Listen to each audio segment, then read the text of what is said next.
ব্যাপক ভারী বৃষ্টি ও পাহাড়ি ঢলে সাঙ্গু নদী উপচে বান্দরবানে ছড়িয়ে পড়া বানের পানি এখনো নামেনি। তাই লামা, আলীকদম ও নাইখংছড়ি উপজেলার বিভিন্ন এলাকায় পানিবন্দী হয়ে রয়েছে লাখো মানুষ। 7 দিনেও জেলাটির সঙ্গে সারা দেশের সড়ক যোগাযোগ চালু হয়নি। খাগড়াছড়ির দীঘিনালা উপজেলার মেরু ইউনিয়নে প্রায় 5,000 মানুষ কাটাচ্ছেন মানবেতর জীবন। কক্সবাজারের চকরিয়া ও মাতামুহুরী উপজেলার কয়েক লাখ মানুষ বন্যার কারণে চরম দুর্ভোগে পড়েছেন। বন্যা কবলিত এলাকায় দেখা দিয়েছে খাদ্য ও বিশুদ্ধ পানির সংকট।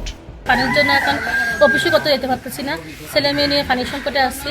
বন্যা অনেক বেশি, যেখানে বাড়িঘর সব ডুবা। চট্টগ্রামের লোহাগড়া, সাতকানিয়া, চন্দনাইশ ও বাঁশখালী উপজেলার অনেক এলাকা পানিতে নিমজ্জিত। বন্যায় তলিয়েছে সুনামগঞ্জের বিভিন্ন উপজেলার গ্রামীণ সড়ক। বন্যা পূর্বাভাস ও সতর্কীকরণ কেন্দ্র জানিয়েছে, বৃষ্টিপাতের তীব্রতা কমে যাওয়ায় গতকাল থেকে এসব এলাকার নদীর পানি কমতে শুরু করেছে।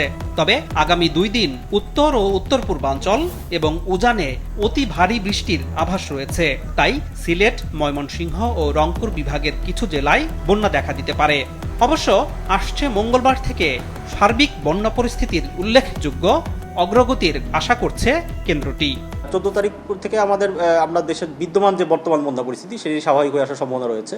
তবে সম্ভাব্য উত্তরাঞ্চলীয় অববাহিকা এবং উত্তর পূর্বাঞ্চলীয় হাওর অববাহিকাতে বৃষ্টিপাতের প্রেক্ষিতে সেখানে কিছু কিছু স্থানে নদ নদীর পানি পুরোপুরি হ্রাস পেতে আগামী 72 ঘন্টা বা পরবর্তী সময় লাগতে পারে। তবে 14 তারিখ পরবর্তী সময়ে প্রায় দেশের সকল স্থানেই নদ নদীর পানি হ্রাস পাওয়ার সম্ভাবনা রয়েছে।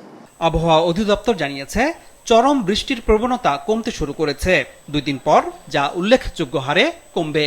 13 তারিখ পর্যন্ত রংপুর, ময়মনসিংহ এবং সিলেট বিভাগে ভারী বৃষ্টিপাতের প্রবণতাটা অব্যাহত থাকতে পারে। আপাতত আমরা দেখছি যে 14 তারিখ থেকে 17 তারিখ এই সময়ের মধ্যে মোটামুটি বৃষ্টিপাতের যে হাই টেন্ডেন্সি, সেই টেন্ডেন্সি অনেকটাই কমে যেতে পারে।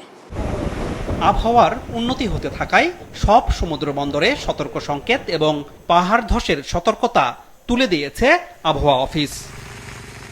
আনোয়ার হোসেন, মাছরাঙা সংবাদ, ঢাকা।